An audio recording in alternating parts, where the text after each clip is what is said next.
Forgive me, Internet, for I have sinned.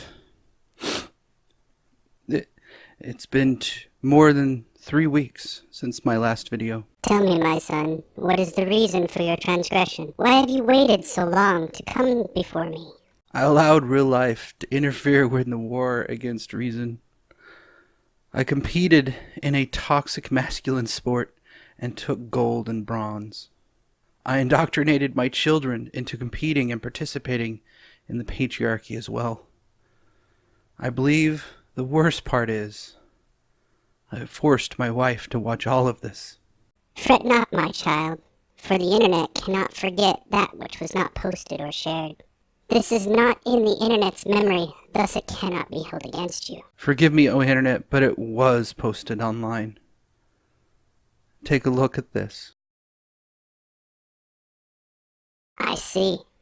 Then the internet shall not be so lenient. You must repent for your transgressions, my dude. 1,000 memes must be posted. Go forth and never transgress against the internet again.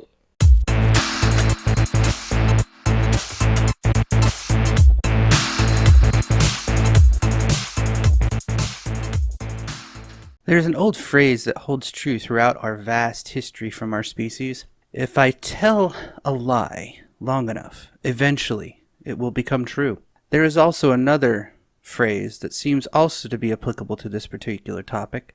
Same shit, different day. In the case of accusing people of racism, nothing stands out more than people trying to reject racism through action and describing it through a metaphor. Ironically, the people's argument is either that they take the metaphor literally, which is ridiculous on its own, or to grandstand their ideology above the metaphor, claiming that their ideology is superior to the metaphor and the metaphor is actually racist in of itself. The irony isn't lost on me either, for I have used this metaphor and was instantly labeled racist for doing so.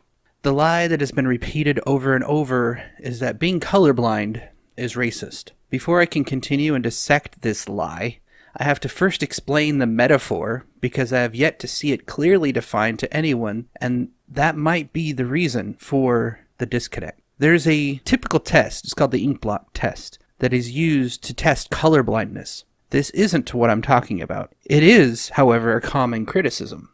Color blindness in the terms of racial spectrum refers to a philosophy where the color of your skin does not define the content of your character. As a result, those that claim to be colorblind are stating that they don't care what race you are. They care about how you behave, act, and communicate your thoughts. They care about your character you portray versus the superficial view that you define yourself with. The philosophy itself is a focus to not think of physical traits, specifically skin, when judging people for any reason. My personal ad is that your skin cannot think. Contrary to popular belief, your skin cannot reflect any personal experience because it is an environmental response to climate conditions and not a response to social or economic conditions. Essentially, your skin doesn't really reflect your experiences. It only reflects your ancestry.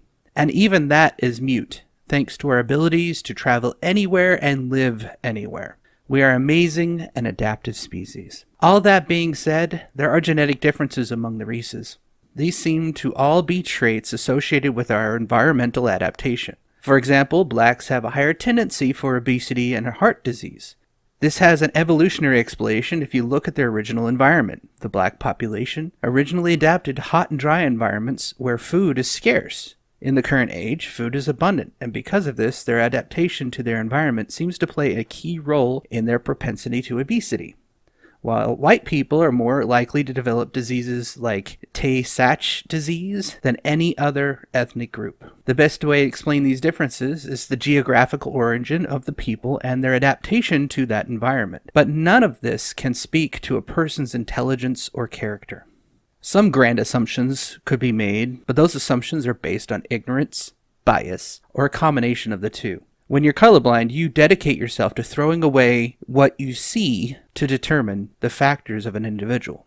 When you're colorblind, you dedicate yourself to throwing away your biases that you would possibly perceive when viewing an individual. Both character and intelligence have two contributing factors to the outcome of a person First, a person's character has some genetic components that may influence a person's perception. If you study unconscious biases, you'll find that someone's responses to perceived threats is a default response that drives both an implicit and explicit responses to their environment. When you step into racism, you should find that you take your gut instincts, couple it with your perceptions of safe and unsafe, and then rationalize those feelings. You have what you could end up being as a racist position. You could also end up in the opposite direction where your perceptions are changed. If you take an individual that believes blacks are inferior species, say they believe in race realism for some reason or another, maybe they were taught this position as a child, or they learned it through college while their opinions were still forming. Whatever the position is, or wherever it came from, they may rationalize that belief.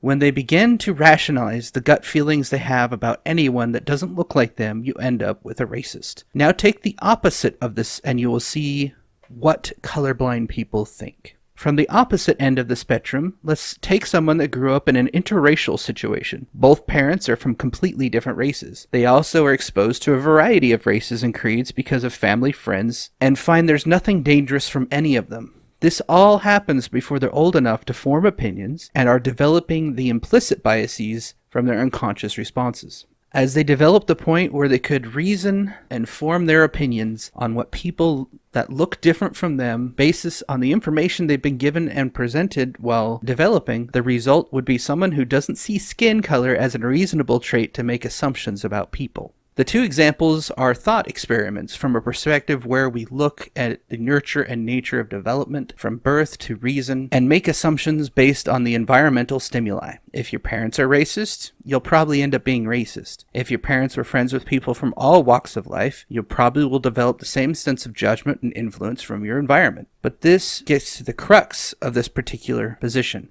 The narrative has been painted where ignoring someone's skin is racist or adding to racism.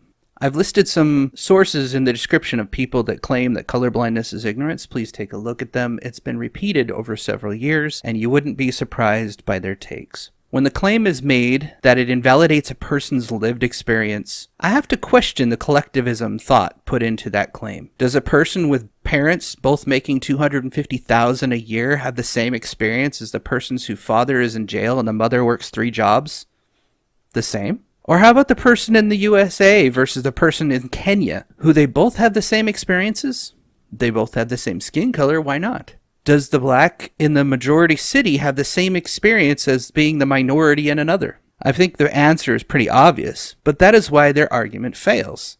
Every person would have the same racial experience for their argument to be true, and that is clearly not the case. No two people will have the same lived experiences, unless they're in the same household with the same situation. But even then, the middle child's experience is much different than the elder child's experience, or even the baby child if there's more than 2 siblings.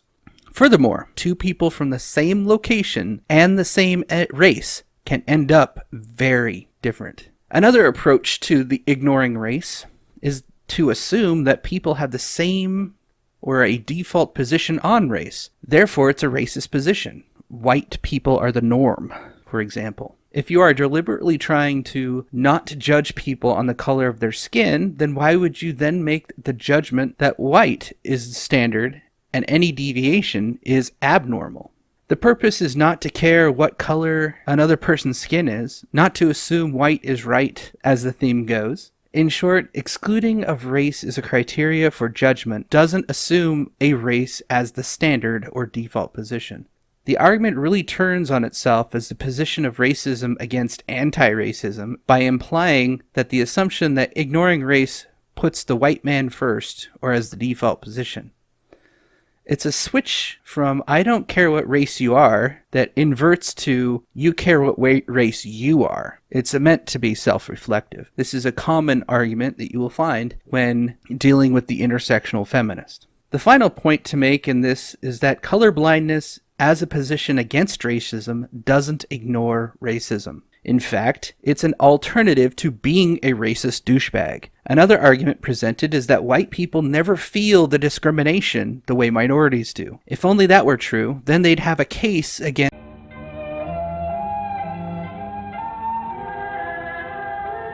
I've completed my work. Time for me to go.